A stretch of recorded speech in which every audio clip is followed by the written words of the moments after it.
저희가 격주에 한 번씩 대선 이후에는 마련하기로 한 시간이 다시 돌아왔습니다. 네, 오자 토론. 이 오자 토론을 한번 거치고 나면 검색어 이름도 오르고 그리고 다음 시간엔 안 나온다고 그러십니다, 보통.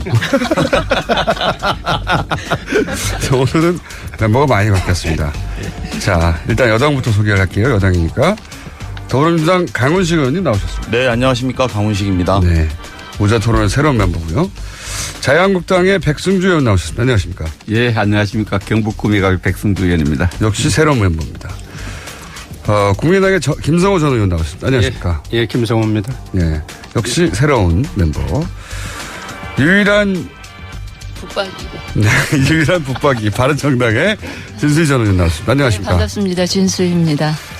네. 어떻게 계속 나오십니까? 글쎄요, 좀 시간 여유가 있다 보니까. 정의당 의원도 몇 명 없는데 또 바뀌셨어요? 추혜선 의원 나오셨습니다. 반갑습니다. 추혜선입니다. 네. 오늘 이렇게 5번 모시고, 어떻게 하다 보니까 문재인 정부 출범 한 달이 벌써 됐다고 합니다. 그래서 한 달 평가 간략하게 하는데, 그 중에서도 특히 이제, 인사 문제가 가장 논란이 되고 있으니 이 문제, 얘기가 아마도 추가되겠죠. 특히 그 중에서도 강경화 외교부 장관 후보. 그쵸? 네. 자, 그러면은 야당이 먼저 할까요? 자유한국당의 백승주 의원님. 네. 네. 강경화 후보를 특히 문제 삼지 않습니까? 자유한국당에서도? 자유한국당에서도 아니고 이제 야당 3당의 이제 청문회를 거치면서 예. 반대 입장을 확고하게 정한 것으로 이렇게 예. 알고 있습니다. 그래서 저는 저 입장은 강경화 후보가 과거에 어떻게 살아왔는 것보다도 우리가 지금 외교적으로 현안이 많지 않습니까? 네. 외교적으로 굉장히 많은 현안이 있는데 현안에 대해서 잘할 수 있는 신뢰감을 국민에게 보여주느냐, 감이 되느냐, 감이 안 된다. 감이 되느냐 이런 문제에서 상당히 그 전문가 집단에게 국민들에게 실망을 많이 줬다. 어떻게 믿고 외교부 장관을 믿고 우리가 외교를 맡길 수 있겠느냐 이 문제에서 심각한 문제를 제기했기 때문에 많은 전문가 집단 그 청문회를 지켜보는 사람들로부터 외교부 장관 감이 아니다. 이런 얘기를 제가 많이 들었어요. 전문가 집단은 외교부 노조나 외교부 장관들은 자격이 있다고 생각하나 보던데요. 그 부분은 네. 이 정권이 교체되면은 또 네.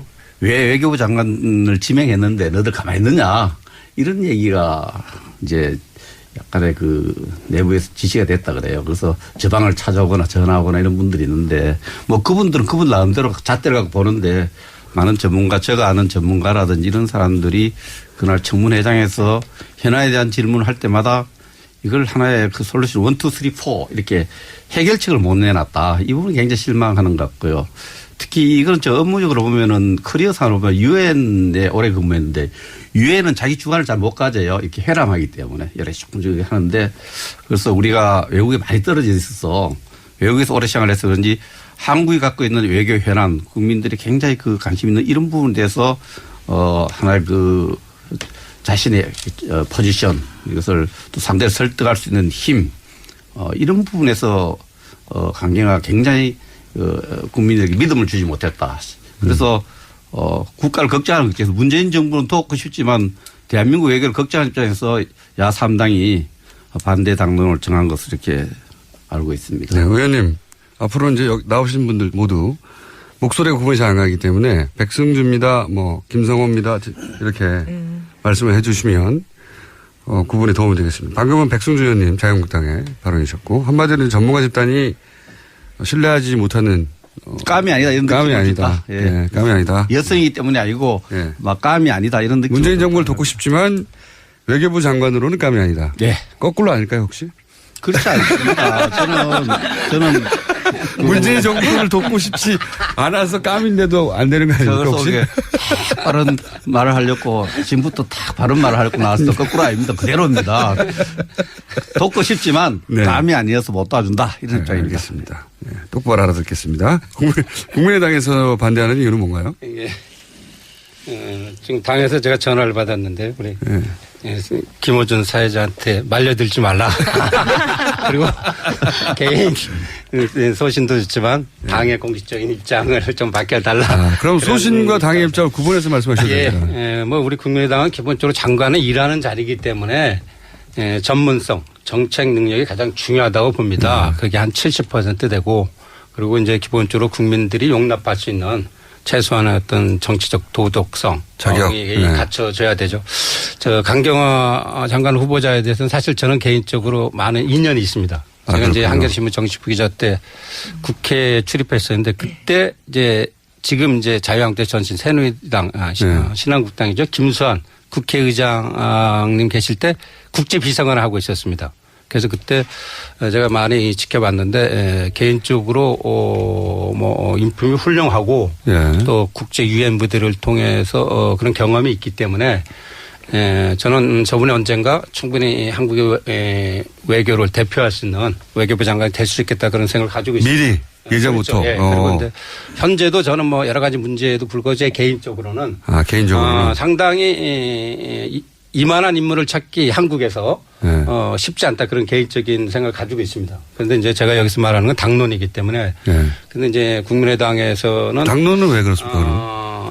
이제 특히 제가 보기에는 강경화 장관 후보의 경우는 좀 제가 개인적으로 아쉽게 생각하는 건 청문회 전략을 잘못 채택한 게 아닌가 그런 생각이 드는 게요. 강경화 장관하고 이제 김상조 장관 두 분에 대해서 국민의당은 정치적 도덕성에서 약간 우려가 된다. 청문회 이전에 그런 입장을 취했습니다. 그런데 이제 청문회를 거치면서 김상조 장관의 경우는 이런 공정거래에 대한 재벌 개혁을 비롯한 한국 경제 개혁에 대한 그런 뚜렷한 비전 또 준비된 어떤 정책 역량 그런 부분들을 보여줬다고 국민의당이 판단을 했던 것 같습니다. 그리고 그 부분은 김상조 후보가 굉장히 전략을 잘 세웠던 것 같습니다. 정치적 도덕성 놀라야 되는 문제는 사라질 수가 있는 문제가 아니란 말이에요. 이미 일어난 일이기 때문에 그 다음에는 실제 이제 장관으로서의 정책 역량, 전문성을 보여주는 걸 통해서 허물을 덮는 전략, 그런 측면에서 김상조 후보자의 경우는 아주 탁월한 그런 전략을 선택한 것 같은데 이제 강경화 장관 후보의 경우에는 지금 우리 백 의원 말씀하신 대로 국민의당 의원들 직접 청문회에 참석했던 의원들이 봤었을 때 그런 부분에서 약간 좀 미흡했다. 특히 자유한국당 의원들이 이제 사드가 없으면 한국의 안보를 어떻게 해결할까 그런 부분들에 대해서 상당히 머뭇거리면서 자신 있는 그런 비전을 제시하지 못했다. 더군다나 사드 문제는 누가 보더라도 예상되는 질문이잖아요. 그런 부분들에 있어서 정책 역량에 대한 준비 그런 부분들을 청문회 과정에서는 아주 김상조 의원만큼 그런 준비되어 있다는 그런 어떤 비전 그런 걸 보여주지 못했다는 부분에서 국민의당이 청문회 과정에서 강경화 후보에 대해서 더 부정적인 입장으로 돌아간 게 아닌가 그런 생각을 합니다. 알겠습니다. 국민의당 입장이었고요. 방금은 김성우 전 의원이었습니다. 진수희 장관님을 해보셨지 않습니까? 유일하게 이 자리에서. 이분들 다 장관 못 해봤거든요. 다른 분들은.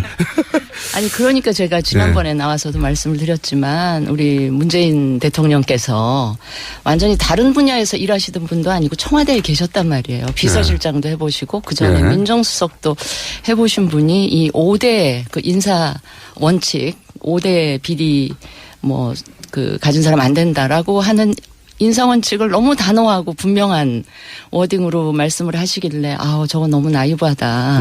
저 굉장히 곤란하고 자충수가 될 텐데라는 우려를 사실은 했었는데 그런 우려가 좀 현실로 나타난 느낌입니다.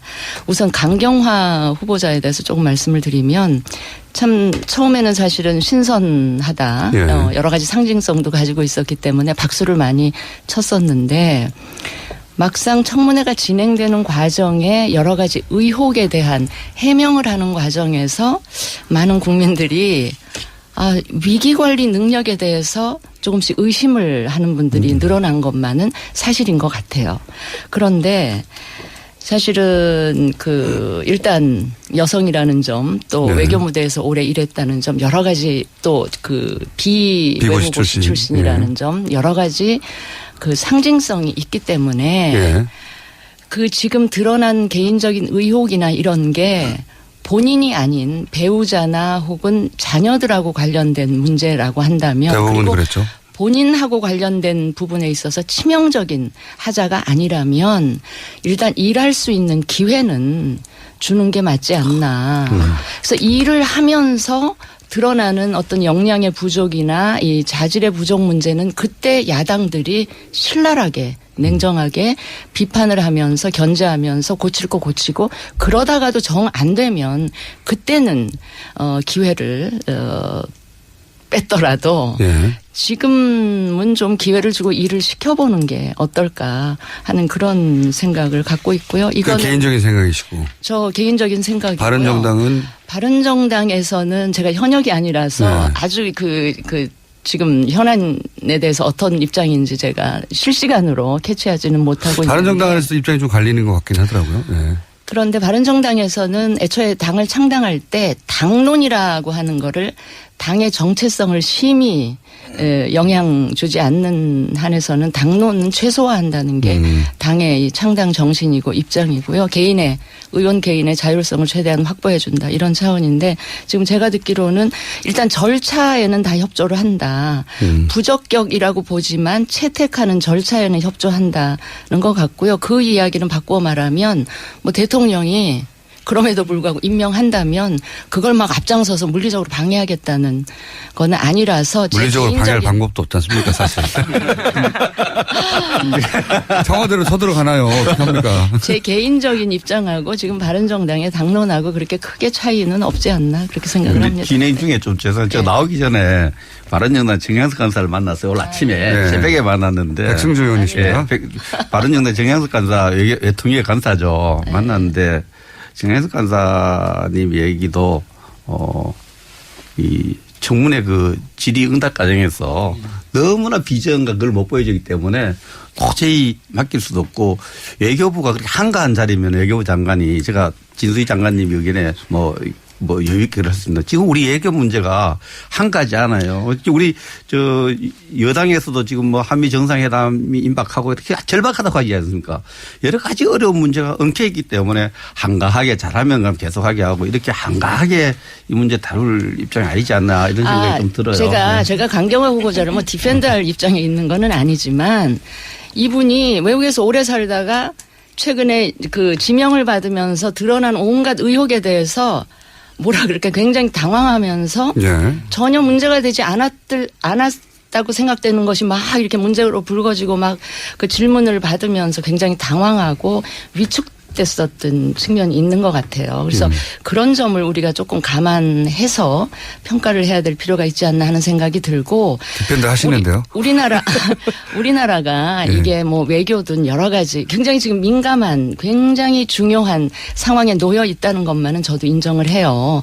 그런데 그럼에도 불구하고 우리나라 지금 이 시스템적으로 국정 운영이 또 굴러가고 있는 측면도 있기 때문에 장관 한 사람의 역량이나 이런 걸로 모든 게 결정되는 그런 거는 아니기 때문에 그래서 일할 기회는 한번 줘 보자 하는 게 제 입장입니다.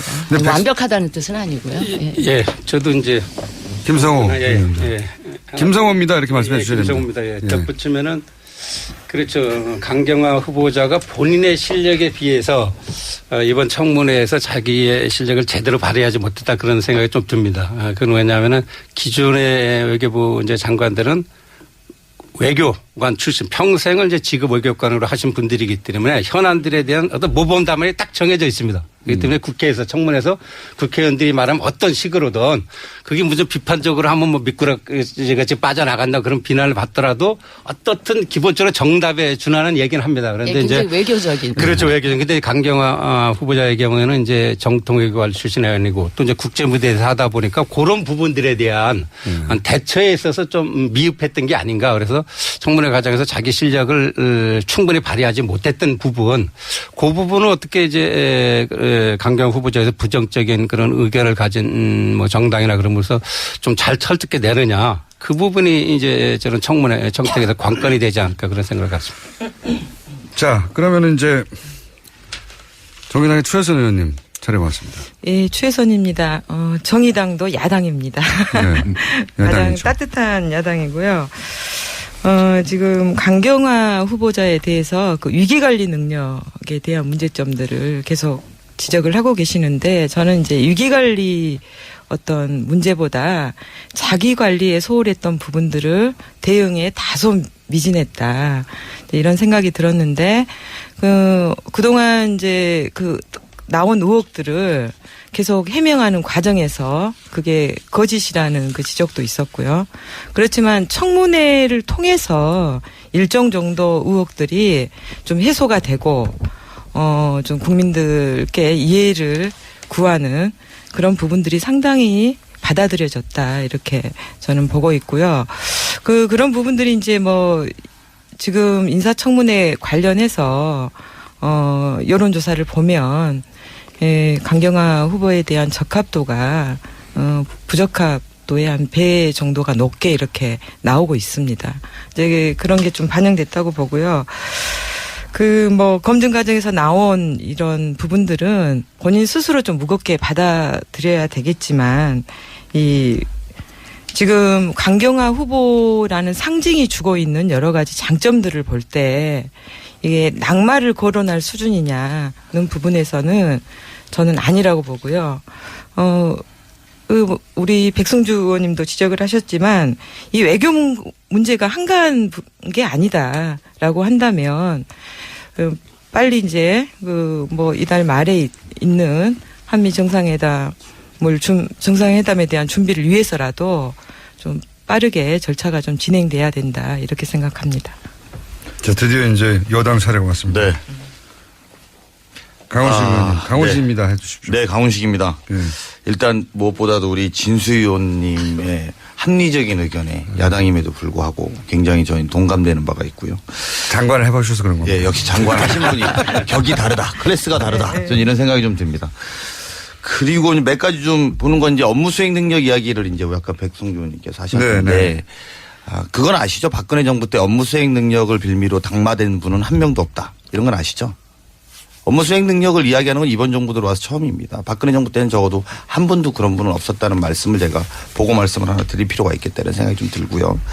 물론 도덕성이나 이런 것들이 업무 수행 능력에 대한 판단도 해야 됩니다만 이게 업무 수행 능력은 그분이 뭐 몇십 년간 외교 무대에서 살아온 것을 하루아침에 국민들의 어떤 뭐랄까요 그 청문회라는 과정 속에서 토론회로 다 알 수 있다라는 것도 좀 저희들 한번 좀 잘 생각해봤으면 좋겠다. 뭐 물론 이후에 논의해봐야 되겠습니다만 도덕성 검증과 그래서 정책 검증은 좀 구분해보자 이런 이야기도 좀 일리 있게 들립니다. 두 번째로 좀 말씀드리고 싶은 것은 말씀하셨던 것처럼 전문가 집단들이 보실 때는 좀 뭐 아쉽다라는 그런 부분에 대해서도 아까 말씀 잠깐 있었습니다만 역대 외교부 장관이 뭐 누구의 지시로 나와서 할 정도로 이렇게 우리 백 의원님도 차관까지 지내셨는데 누가 이렇게 정부에서 말한다고 나와서 지지 선언하고 이러진 않지 않습니까? 그래서 제가 볼 때는 그것도 좀 뭔가의 오해가 있으시거나 잘못된 인포메이션이 아닌가 이렇게 좀 말씀을 좀 드리고 싶고요. 세 번째는 어쨌든 외교부가 한가하지 않다는 건 맞는 말씀입니다. 한미정상회담 우리 한미동맹이 정말 중요하다. 매번 이야기합니다만 이걸 실질적으로 좀 조정하고 이 균형 있게 이야기를 끌어나갈 주무부서 장관이 없는 부분에 대해서 그리고 7월 달에 있을 OECD 실무회담이 있습니다. 이제 G20 실무회담이 있는데요. G20가 이후에 독일에서 열리기 전에 실무회담은 알겠습니다만 OECD라든지 IMF라든지 각국의 경제 관료들이 다 와서 100명 정도 서울에서 경제 문제에 대한 미래를 밝히는 회의를 하게 되는데요. 이런 것들도 좀 실무총괄 주무부서인 장관이 좀 있었으면 하는 바람이 있습니다. 물론 맞는 분대로 입맛에 맞는 분대로 지난 정부 같은 경우에는 윤병세 장관이 하셨으니까요. 그런 분들이 좀 나와서 하면 좋을 수도 있다고 생각합니다만 저희는 강경화 외무부 장관 후보가 훨씬 더 나은 업무 수행 능력을 갖고 있고 또 그런 것들의 조정 능력 특히나 유엔에서 보여준 조종 능력을 갖고 있다면 훨씬 더 나은 한미 정상회담 나아가서 G20 준비를 할 수 있겠다. 그리고 경제 문제에 대해서도 준비를 같이 할 수 있겠다 이런 생각이 좀 듭니다. 그리고 마지막으로는 죄송합니다, 백 의원님. 그 문재인 정부를 돕고 싶다고 하셔서 좀 도와주십시오. 정말 저희가 부탁 좀 드리고 싶습니다. 좀 돕고 싶습니다. 부탁드립니다. 제가 뭐 야당 국회의원 백승주입니다. 예, 자유한국당 백승주입니다. 네. 자유한국당은 빼주시면 되고요. 예, 한국당의 백승주 의원이 이전에 국민이기 때문에 우리 국민이 선출한 정부가 잘 되기를 바라는 마음이 야당 여당이 얼마나 있으십니까? 예. 그래서 지금 이제 강훈식 의원님께서 말하신 것 중에 잘못 오해가 있는 부분이 전직 외교부 장관들이 지지선언한 것이 뭐 우리 정부의 지시에서 그런 건 아니다. 뭐 그렇다고 생각합니다. 네. 제가 아까 말씀드린 것은 이거는 뭐 청문회 인사청문회 준비하면은 준비되는 부처에서 지명됐는데 뭐 하고 있느냐 이런 이야기는 뭐 다 합니다. 그래서 외교부에서 노력을 했고요. 그 부분을 제가 이야기를 외교부에서 자료를 만들어주고 노력을 했겠는데 자료뿐만 아니고 예. 그 청문위원이나 여야 의원들한테 예. 뭐 저도 직접 받았습니다. 그래서 근데 이런 제가 궁금한 거는 전직 장관들이 10명이 나온 거는 정말 이례적이잖아요. 그건 어떻게 된 일이라고 생각하십니까? 얼마나 그랬으면 청문회는 원래 본인 능력을 보여줘서 돌파해 가야 되는 거예요. 외부에 도움받을 사항은 아니에요. 아니, 그래서 근데 이제 그런 제가 이야기 끝까지 좀 할게요. 말씀 듣겠습니다. 그래서 그런 부분이고. 자, 3부에서 다시 돌아오겠습니다. 잠시만요. 저- 강훈식, 백승주, 김성호, 진수희, 추혜선 의원과 함께합니다. 예. 3부에서 돌아옵니다. 네, 오자 토론 중입니다. 강훈식, 백승주, 김성호, 진수희, 추혜선 의원 나오셨고요. 2부 마지막에 자유한국당 백승주 의원 말씀하시다 끊겼습니다. 네, 강경화 후보에 대해서. 예, 백승주입니다. 일단 일할 기회를 주자는 이런 주장도 있고 한데, 저는 평생을 외교안보 분야에 일해왔습니다. 그 외교 분야에서는 그렇게 준비된 시간을 줄 수가 없어요. 졸면 죽습니다. 외교에서 한순간 실수하면 나라의 명운이 달라지는 우리나라의 어떤 그런 환경이기 때문에, 기회를 주는 것보다는 그 역량이 굉장히 중요하다. 졸면 혼자 죽는 것이 아니라 대한민국 외교가 죽고 대한민국이 죽는 길로 갈 수 있기 때문에 그 정도 역량이 있느냐를 좀 중요하게 평가해야 된다. 이렇게 생각을 하고요. 지금 대통령 높은 인기를 또 지지도를 갖고 있는데 그러나 현실적으로 정치 역학적으로 정치 구도 지형사로 보면 최약체 정부 최약체 대통령입니다. 왜냐하면은 120석의 여당 의원을 갖고 있기 때문에 야당과의 협치가 굉장히 중요합니다. 그래서 추경 예산 문제라든지 인사청문회 이런 과정에서 전체 국회의 어떤 의사를 존중하는 그런 겸손한 국정 운영 이런 굉장히 중요해요. 지시 형태로 계속 일을 하는데 정부 의원에서 결정하는 모습을 안 보여주고 있어요. 그런 측면에서 자칫 잘못하면은 우리가 미국에서 71년에 그런 이야기를 했지 않습니까? 닉슨 대통령을 보고 처음으로 제왕적 대통령제다. 이렇게 비판을 했던 역사학자, 신뢰진전을 역사학자가 있는데 높은 인기를 믿고 의회를 이렇게 의회 협치를 잘못하면 그런 유혹에 빠질 가능성이 많기 때문에 대통령과 정부가 좀 더 겸손한 모습으로 의회와 협치하는 데 좀 더 신경을 써서 추경 예산이나 인사 문제를 다루어갔으면 하는 바람을 갖고 있습니다. 네, 저 강훈식입니다. 네. 말씀을 잠깐 드려야죠. 졸면 죽는다고 하셨는데. 네, 중요한 깜짝 제가 청문위원들이 졸지 않았나요, 근데? 네. 졸면 죽습니다. 네, 강훈식입니다. 이제 방금 백 의원님 말씀하신 부분에 대해서 마치 문재인 대통령이나 여당이 높은 지지율을 생각하고 또 이렇게 적극적으로 협치하지 않는다는 말씀의 취지로 말씀해 주셔서 제가 그 부분에 대해서 여당이 원내 대변인으로서 사실은 모든 그 회의에 가급적 다 들어가는 편인데요. 전혀 사실이 아니고요. 오히려 우리 정우택 대표님께서 같이 합의하신 것도 안 한다고 그러세요. 그래서 우리 의장 주재로 원내대표 회의하시면 그러면 뭐 인사 국회 운영위원회 열어가지고 인사에 대한 검증 기준도 만듭시다 합의해놓고 진행을 안 하세요. 그래서 오히려 좀 팩트가 좀 다르다 이런 말씀 좀 드리고 싶고요. 대통령도 이번 추경 관련해서 헌정사상 처음으로 국회에 오지 않습니까? 그래서 이런 자세를 낮게 저희 겸손하게 하려고 하고 있고요. 그런 면에서 조금 마음을 열어주시고 물론 마음에 안 드시는 게 있을 수 있죠. 당연히 야당에서는 그러실 수 있다고 봅니다. 그럼에도 불구하고 이게 토론으로서 좀 같이 이야기하고 좀 그래도 이렇게 이 정도로 과거 사실은 불과 6개월 전에 대통령만 해도 이런 문제를 갖고 국회에 온다라는 거 우리가 상상도 못했거든요. 그리고 대통령 비서실장이 국회에 온다 이게 뉴스일 겁니다. 아마 근데 지금은 정무수석이나 비서실장이 오는 게 뉴스가 아닌 정도로 지금 막 진입하고 있으니까 이런 낮은 자세로 한다는 것 거듭 좀 양해해 주시고 좀 널리 좀 예쁘게 좀 봐주셨으면 하는 바람입니다. 저희가 이제 대선 때는 서로 이제 오자 토론을 하면 삿대질도 하고 눈도 부라리고 고성도 오고 그랬는데 너무 착하게 진행되고 있습니다. 오자 토론을. 좀 나쁘게 진행해 주세요. 정의당 추혜선입니다. 우리 강훈식 의원님 너무 저 자세로 이렇게 나가신 것 같아요. 여당이 요즘 입장이 그렇습니다. 좀 도와달라고 이야기할 수밖에 없습니다. 그래도 하실 말씀을 하셔야죠. 대신해 주세요, 그러면. 제가 자유한국당에 좀 촉구를 하고 싶은 게 있는데요. 너무 공학적 구조에 매몰돼 있다. 그러다 보니까 탄핵으로 이 국민적 심판을 당한 그런 과거 여당이라는 그 책임감을 좀 망각하고 있는 것 같은 생각이 들고요. 그다음에 우리 이제 인사 문제에 있어서도 심각한 좀 자기 모순에 빠져 있지 않나 싶습니다. 김상조 후보자 보세요. 경제 민주화를 내걸고 자유한국당 지난 정부를 출범시킨 여당이었습니다. 근데 경제 민주화에 적합한 인물인데 그걸 좀 반대를 심각하게 하고 계세요. 이 부분도 그렇고요. 지금 이제 추경 관련해서 인사 문제와 함께 패키지 딜을 이렇게 말씀하시고 계신 것 같은데 그 여당 시절에 엄청나게 비판하던 그런 행태입니다.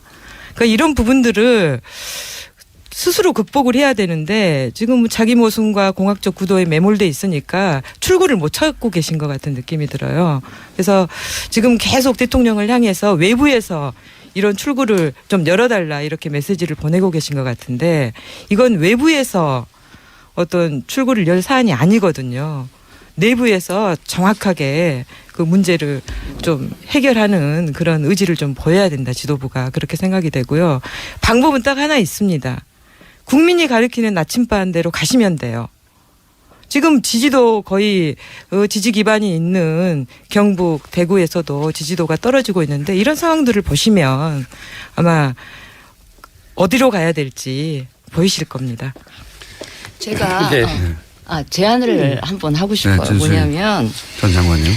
지금 이제 야당들이 지금 이제 정부 초기에 국민들이 받게 되는 인상은 그 야당들이 제기하는 문제 하나하나 비판 하나하나마다 다 일리는 있어요. 뭐 인사에 관해서도. 그러나 국민들이 볼 때는 인사면 인사, 정책이면 정책 다 모조리 걸고 넘어진다라는 그 이미지를 가지면 문제 제기하는 하나하나마다 대국민 설득력이 약화될 수도 있기 때문에 저는 어떤 생각인가 하면 인사에 관한 한 이 정부가 하려고 하는 인사에 관한 한 본인과 관련된 치명적인 하자가 없으면 일할 기회를 주도록 하고 이 정부가 추진하고자 하는 이 정책들이 있잖아요. 예를 들면 사드라든지 추경 문제라든지 또 일자리 관련한 공무원 일자리 늘리는 문제라든지 이런 정책 하나하나에 대해서는 충분히 야당이 비판하고 견제할 지점들이 너무나 많기 때문에 여기에 대해서 강력하게 국민의 눈높이에 맞게 비판하면서 가는 게 국민들이 야당에 대한 신뢰도 갖게 하는 그런 합리적인 그 판단이 아닐까 싶고요. 차제에 지금 아마 국정기획위원회에서 김진표 위원장인가요? 이 청문회 제도 개선안을 지금 마련을 하고 있는데 사실은 자유한국당이나 바른정당이 여당일 때 여당 내에서 이 청문회 이대로는 안 되겠다. 좀 개선해 봅시다. 제도 개선안을 냈어요. 그 당시에 민주당, 야당이던 민주당이 정말 영원히 야당할 것처럼 절대 안 된다 그랬거든요. 거기다 지금 이렇게 자충수에 빠진 거예요. 그래서 앞으로 우리가 정권교체 지금까지도 2번 왔다 갔다 했고 앞으로도 이제 정권교체는 계속 될 거라고 보는데 그때를 생각해서 차제에 저는 이 제도 개선을 좀 하고 넘어가야 된다 생각을 하고요. 그래야지 앞으로 이 정부 5년 동안에도 청문회가 지금 하고 안 하는 게 아니잖아요. 앞으로 5년 동안 수십 번 할 텐데 이럴 때마다 5년 내내 국민들이 피곤하잖아요. 그러니까 제도 개선을 하고 인사는 이렇게 가고 정책에 대해서 좀 신랄하게 비판하고 하는 야당의 역할에 집중했으면 좋겠다. 이런 제안을 한 말씀 드립니다. 케이스가 다른 것 같습니다. 예, 김성호입니다.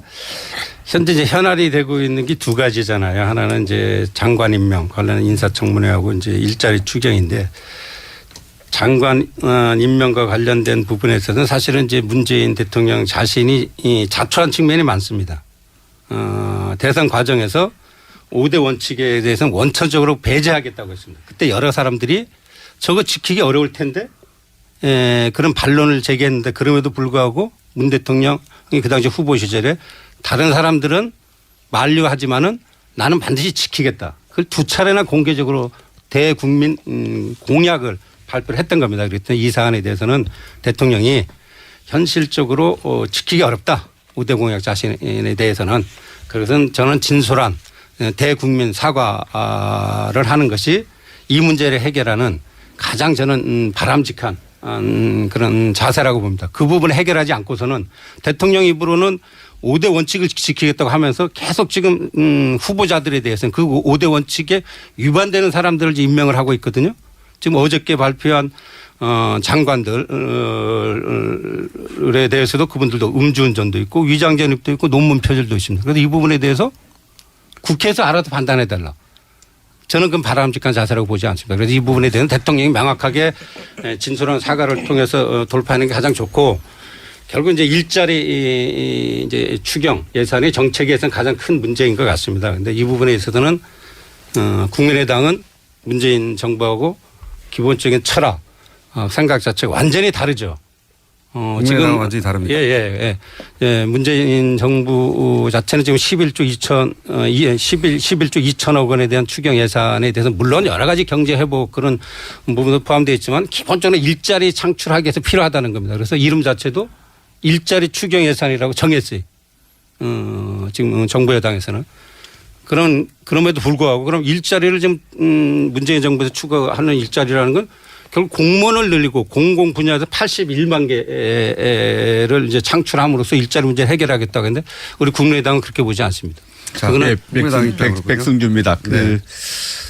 우리 강훈식 의원님께서 그 모습 이야기 인정합니다. 문재인 대통령이 참모들과의 관계가 수직적 관계가 아니고 이렇게 토론하는 모습, 하나의 동지적 모습 보여준 것에 대해서 탈군의적 모습 보여준 것에 대해서 인정을 하는데요. 그러나 국회에 들어와서 이렇게 보면은 국민들 그런 이야기 처음 듣는 거 아니에요. 여당은 치어리어 리더 같은 말 듣잖아요. 의무 사격하고 비호하고 인사 지명하고 나면 야당은 또 발목 잡게 한다는 국민들이 이거 매일 듣던 이야기예요.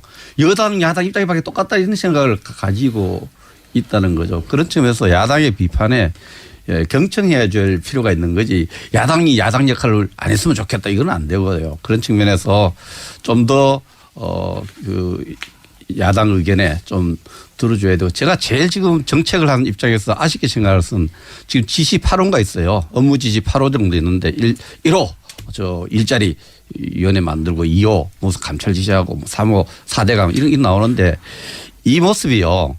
지금은 굉장히 그것이 국민적 인기를 높아 올라가야 하지만은 정말 재앙적 대통령의 모습이에요.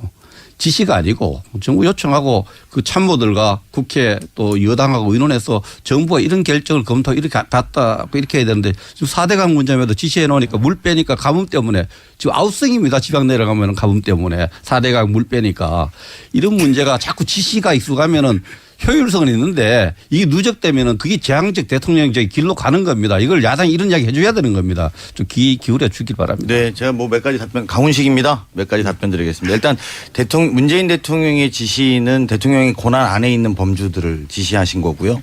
그리고 그 밖의 범위는 국회가 논의하는 법적 문제나 이런 것들은 우리가 국회에서 토론하고 논의하면 될 거라고 봅니다. 그리고 아까 말씀하신 것처럼 5대 인사원칙에 대해서 이게 뭐 인사원칙은 이전에도 여기서 토론 많이 했을 텐데 5대 인사원칙에 대해서 대통령 비서실장이 사과한 것이 대통령의 의중이 없이는 불가능한 일이라고 저는 생각합니다. 대통령 또한 이런 부분에 대해서 양해해달라고 직접 말씀하신 것도 그런 연장선상에서 좀 해석해 주십사는 생각이 들고요. 그리고 아까 추경 이야기도 잠깐 하셨는데요. 추경 이야기도 실제로 그렇습니다. 이게 참 추경 문제가 국회의원들의 요구하고 지방자치단체 요구들이 굉장히 다릅니다. 이게 무슨 말씀이냐면 실제로 이번에 11조 그중에 이제 세수가 거치는 건 이미 기존에 거쳤거나 아니면 거칠 예정에 있는 돈이 9조거든요. 그래서 국민들에게 새로운 어떤 세금의 부담을 드리지 않습니다. 그래서 이것들을 국민들에게 다시 돌려주는 그런 일환이다 이렇게 생각해 주시면 될 것 같고요. 그런 부분에 있어서 공공 일자리가 늘어나는 것이 소방하고 안전 분야에 국한돼서 늘어나는 건데 광역단체장들을 혹시 만나보시면 광역단체장들은 굉장히 원하세요. 소방 인력들이 지방 가면 굉장히 부족하고 그리고 안전 문제도 그렇습니다. 그래서 실제로 지금 만약에 81만 개 일자리 전체에 대한 토론이라면 전 다음에 추후에 하도록 하고 이번 추경에 반영되는 12,000개의 일자리 같은 경우에는 사실 굉장히 합리적이다. 그리고 지방에 있는 광역단체장들 또한 이 부분에 굉장히 소위 말하는 요구가 굉장히 많습니다. 그래서 근데 국회의원님들은 또 이게 좀 본인들의 요구랑은 별로 다르거든요. 그래서 좀 약간 다르지 않은가 싶은데 좀 살펴보시면 광역단체장들 모두가 거의 다 긍정적으로 생각하고 있다 이런 거 보고 말씀드리겠습니다. 보고 말씀. 예. 이 정도는 겸손하게 여당이 하고 있습니다. 좀 도와주십시오. 저희가 3분밖에 안 남았으니까 마지막 발언 한 번씩 해주시면 됩니다. 추경이든 인사든. 네. 최선 의원님. 예.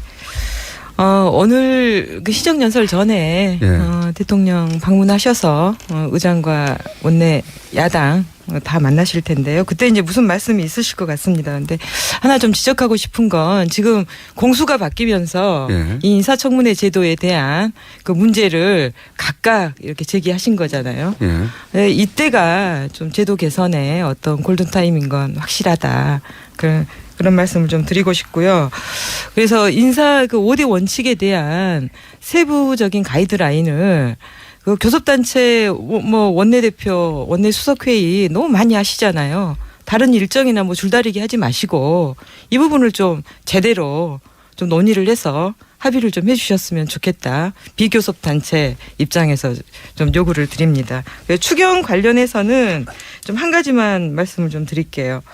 지금 그 일자리 추경이라 그러는데 약간 실망스러운 부분이 있습니다. 그 총 이제 11조 2천억 중에서 일자리 예산이 1,500억 정도 됩니다. 직접적인 그 투자되는 일자리 예산이요. 그리고 그 다 나머지는 펀드나 자금 지원 예산이에요. 2조 7천억 원.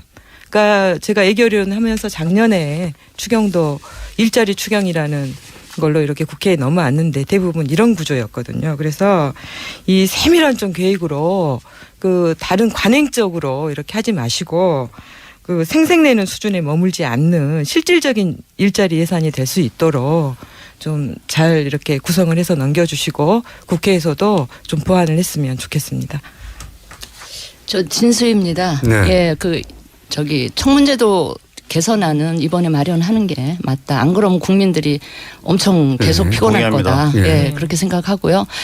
국민들은 사실은 민생에 영향을 주는 정책에 대해서 더 관심이 있지, 뭐 인사는 그 대통령이 좀 알아서 잘해줬으면 좋겠다 이런 생각을 갖고 계신 것 같고요. 그 지금 일자리 추경이라고 하면서 11조? 근데 12,000개 일자리 늘린다는 거예요. 그러면 일자리 하나 늘리는데 도대체 얼마를 쓰겠다는 건지 제가 이 조단이라 제가 그건 오해하시는 거고 내용이 안 되는데 그다음에 12,000개 일자리 늘리면서 그 정도 예산을 쓰는데 이 12,000개 일자리는 올해만 일하고 마는 게 아니잖아요. 계속 가잖아요. 이분들 정년퇴직할 때까지. 그런 거는 어떻게 생각하는지 그것도 야당에서 굉장히 그 날카롭게 신랄하게 짚어야 될 부분이고요. 그 4대강 관련해서도 그러니까 제가 아까 이제 그 문 대통령 좀 아쉬웠던 점 중에 하나가 이 법규나 절차를 위반한 뭐 4대강 감사 지시랄지 그 중앙지검장 임명하는 과정이랄지 이걸 좀 지적하고 싶었는데 이 4대강만 해도 굳이 그렇게 하시고 싶으면 그 지금 가뭄 때 그 농사 짓는 분들 의견도 뭐 다 소통하고 의견 수렴 하신다는 거 아니에요? 그 의견 수렴 하면서 시기도 조절해 보시고 과연 보라는 게 정말 무용지물인지 녹조가 생기는 원인이 보에 있는 건지 제가 이거 조금 다른 얘기인지 한마디만 드릴게요. 한강물에 대해서는 아무도 이의 제기 안 하시죠. 그다음에 4대강에 보에 갇혀 있다. 유속이 느리기 때문에 녹조가 생긴다. 이렇게 얘기하시잖아요. 한강물도 김포의 신곡 수중보하고 잠실 수중보와 보 사이에 갇혀 있는 물이에요. 천천히 흐르고 있는 물인데 녹조 안 생기죠. 그 이유는 뭐냐면 강 양 옆에 그 생활 하수나 공장 폐기물을 오염원을 차단할 수 있는 장치가 마련돼 있기 때문에 한강물이 깨끗한 거거든요. 그러니까 4대강도 녹조 얘기하기 전에 그래서 보를 헐자는 얘기하기 전에 그런 부분들을 얘기하는 게 생산적인 토론이라고 생각을 하고요. 바로 야당들이 이 정책적인 현안이나 이런 거 갖고 에너지나 시간이나 이런 걸 좀 집중해서 갔으면 좋겠다 하는 말씀을 다시 한번 드립니다. 예. 김성호입니다. 일자리 추경 관련해서는 우선 일자리에 대한 사회적인 합의가 필요하다는 게 국민의당의 입장입니다.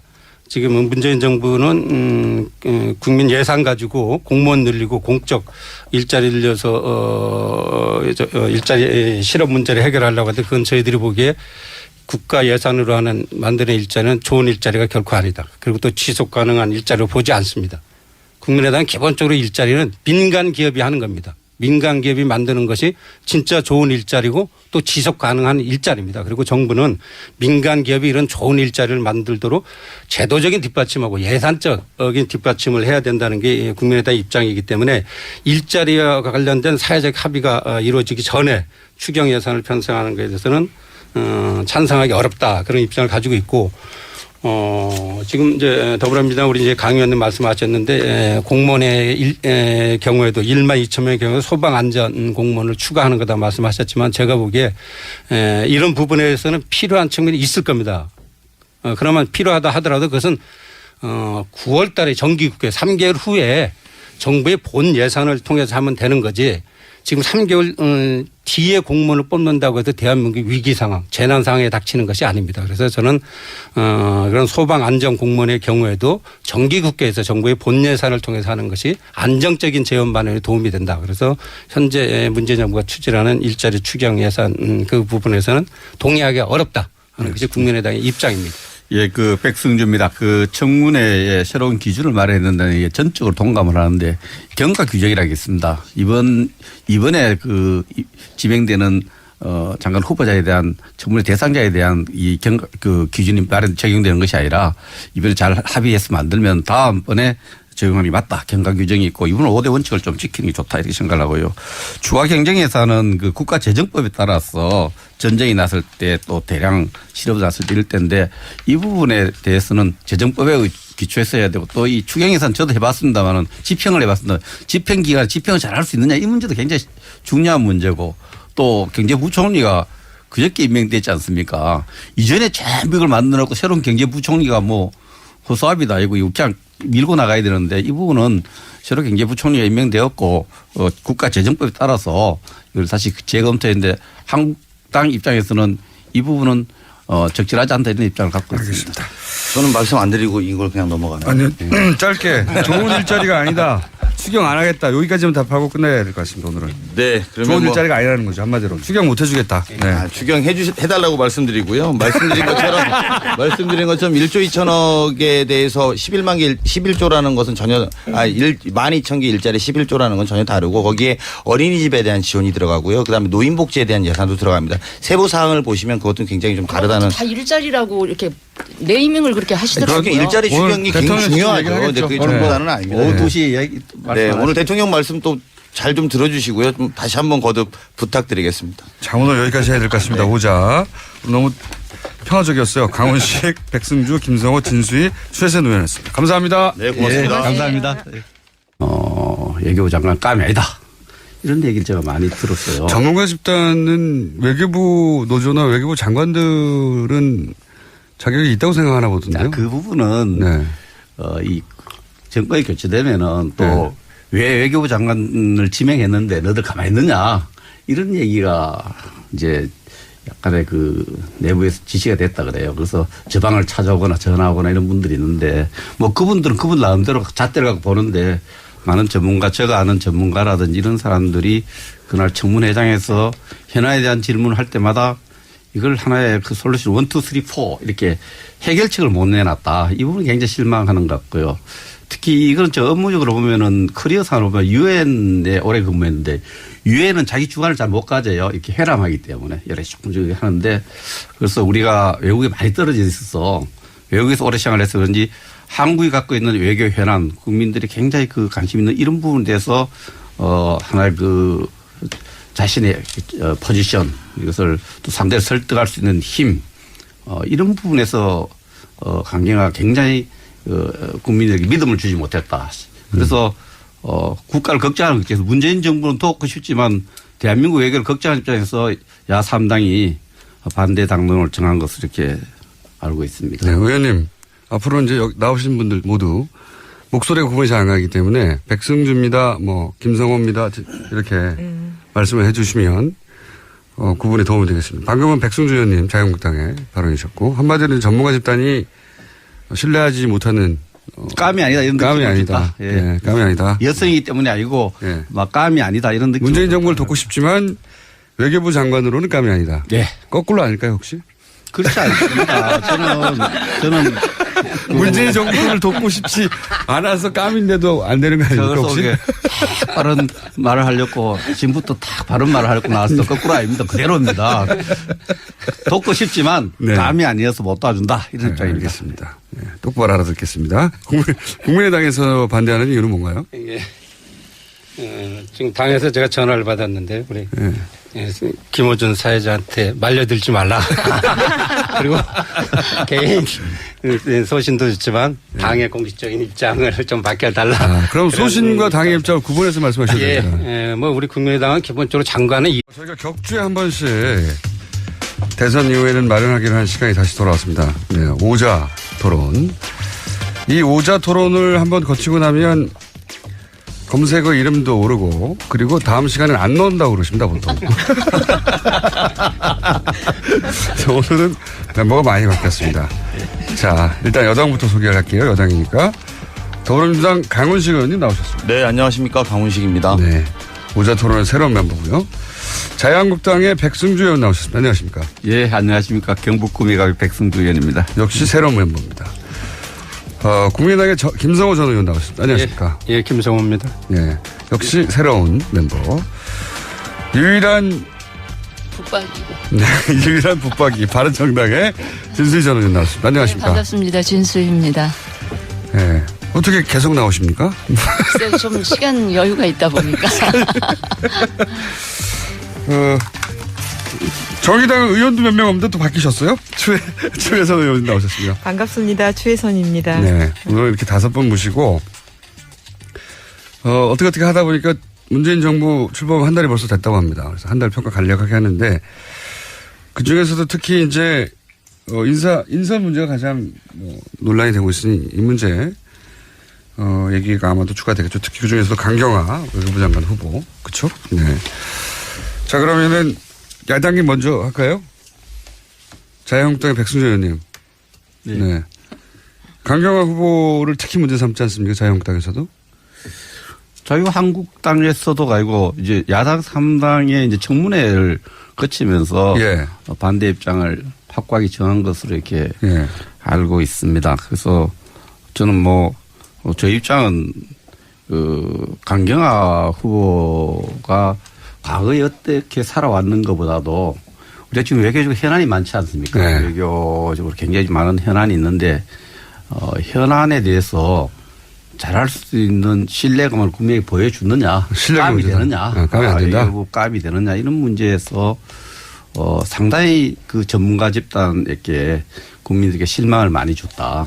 어떻게 믿고 외교부 장관을 믿고 우리가 외교를 맡길 수 있겠느냐 이 문제에서 심각한 문제를 제기했기 때문에 많은 전문가 집단 그 청문회를 지켜보는 사람들로부터 그러다가도 정 안 되면 그때는 기회를 뺐더라도 예. 지금은 좀 기회를 주고 일을 시켜보는 게 어떨까 하는 그런 생각을 갖고 있고요. 그 이건 개인적인 생각이시고. 저 개인적인 생각이고요. 바른정당은 바른정당에서는 제가 현역이 아니라서 네. 아주 지금 현안에 대해서 어떤 입장인지 제가 실시간으로 캐치하지는 못하고 바른정당 있는데 안에서 입장이 좀 갈리는 것 같긴 하더라고요. 네. 그런데 바른정당에서는 애초에 당을 창당할 때 당론이라고 하는 거를 당의 정체성을 심히 영향 주지 않는 한에서는 당론은 최소화한다는 게 당의 이 창당 정신이고 입장이고요.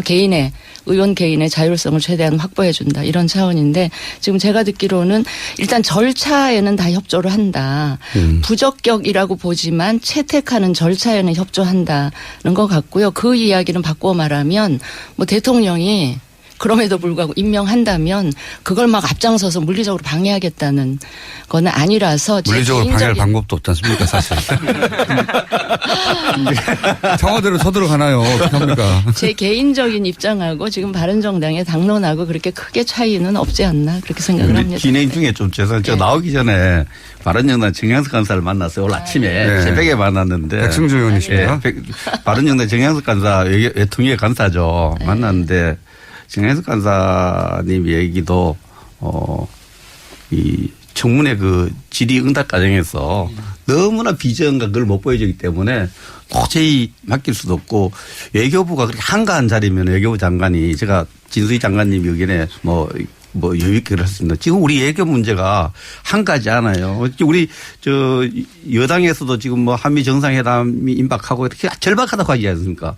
여러 가지 어려운 문제가 엉켜 있기 때문에 한가하게 잘하면 그럼 계속하게 하고 이렇게 한가하게 이 문제 다룰 입장이 아니지 않나 이런 생각이 좀 들어요. 제가 강경화 후보자를 뭐 디펜드할 입장에 있는 거는 아니지만 이분이 외국에서 오래 살다가 최근에 그 지명을 받으면서 드러난 온갖 의혹에 대해서 뭐라 그럴까 굉장히 당황하면서 예. 전혀 문제가 되지 않았다고 생각되는 것이 막 이렇게 문제로 불거지고 막 그 질문을 받으면서 굉장히 당황하고 위축됐었던 측면이 있는 것 같아요. 그래서 그런 점을 우리가 조금 감안해서 해결할까 그런 부분들에 대해서 상당히 머뭇거리면서 자신 있는 그런 비전을 제시하지 못했다.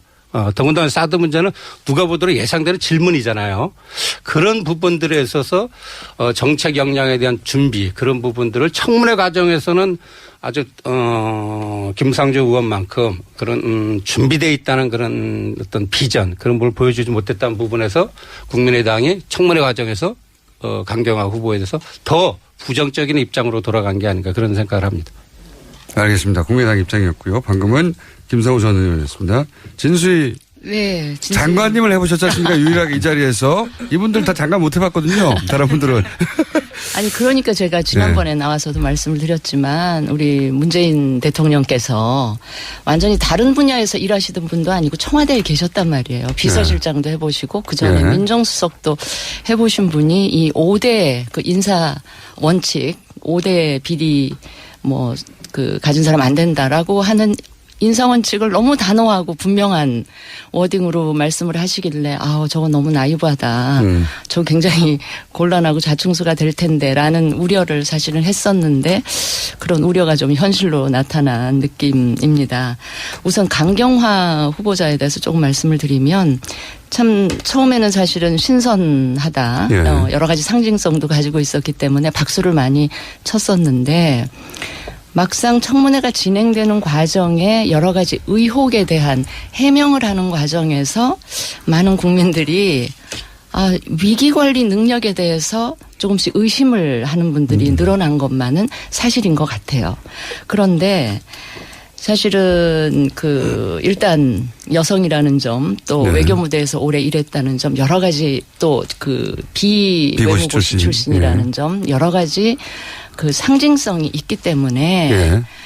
그 지금 드러난 개인적인 의혹이나 이런 게 본인이 아닌 배우자나 혹은 자녀들하고 관련된 문제라고 한다면 대부분 그리고 그랬죠. 본인하고 관련된 부분에 있어서 치명적인 하자가 아니라면 일단 일할 수 있는 기회는 주는 게 맞지 않나. 그래서 일을 하면서 드러나는 어떤 역량의 부족이나 이 자질의 부족 문제는 그때 야당들이 신랄하게 냉정하게 비판을 하면서 견제하면서 고칠 거 고치고 일하는 자리이기 때문에 전문성, 정책 능력이 가장 중요하다고 봅니다. 그게 한 70% 되고 그리고 이제 기본적으로 국민들이 용납할 수 있는 최소한의 어떤 정치적 도덕성 자격이 갖춰져야 되죠. 저 강경화 장관 후보자에 대해서는 사실 저는 개인적으로 많은 인연이 있습니다. 제가 이제 한겨레신문 정치부 기자 때 국회에 출입했었는데 그때 이제 지금 이제 자유한국당 전신 새누리당 신한국당이죠. 김수환 국회의장님 계실 때 국제비상관을 하고 있었습니다. 그래서 그때 제가 많이 지켜봤는데 개인적으로 인품이 훌륭하고 또 국제 유엔 무대를 통해서 그런 경험이 있기 때문에 저는 저번에 언젠가 충분히 한국의 외교를 대표할 수 있는 외교부 장관이 될 수 있겠다 그런 생각을 가지고 있습니다. 미리 예전부터. 그렇죠. 그리고 이제 현재도 저는 뭐 여러 가지 문제에도 불구하고 제 개인적으로는 상당히 이만한 인물을 찾기 한국에서 쉽지 않다 그런 개인적인 생각을 가지고 있습니다. 그런데 이제 제가 여기서 말하는 건 당론이기 때문에. 그런데 이제 국민의당에서는 당론은 왜 그렇습니까? 이제 특히 제가 보기에는 강경화 장관 후보의 경우 좀 제가 개인적으로 아쉽게 생각하는 건 청문회 전략을 잘못 채택한 게 아닌가 그런 생각이 드는 게요.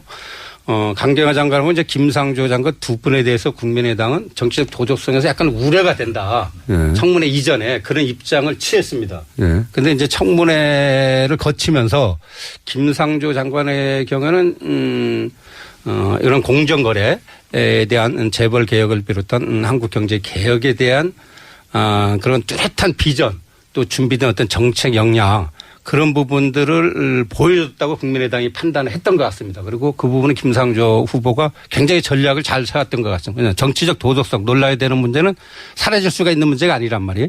이미 일어난 일이기 때문에 그 다음에는 실제 이제 장관으로서의 정책 역량, 전문성을 보여주는 걸 통해서 허물을 덮는 전략, 그런 측면에서 김상조 후보자의 경우는 아주 탁월한 그런 전략을 선택한 것 같은데 이제 강경화 장관 후보의 경우에는 지금 우리 백 의원 말씀하신 대로 국민의당 의원들 직접 청문회에 참석했던 의원들이 봤었을 때 그런 부분에서 약간 좀 미흡했다. 특히 자유한국당 의원들이 이제 사드가 없으면 한국의 안보를 어떻게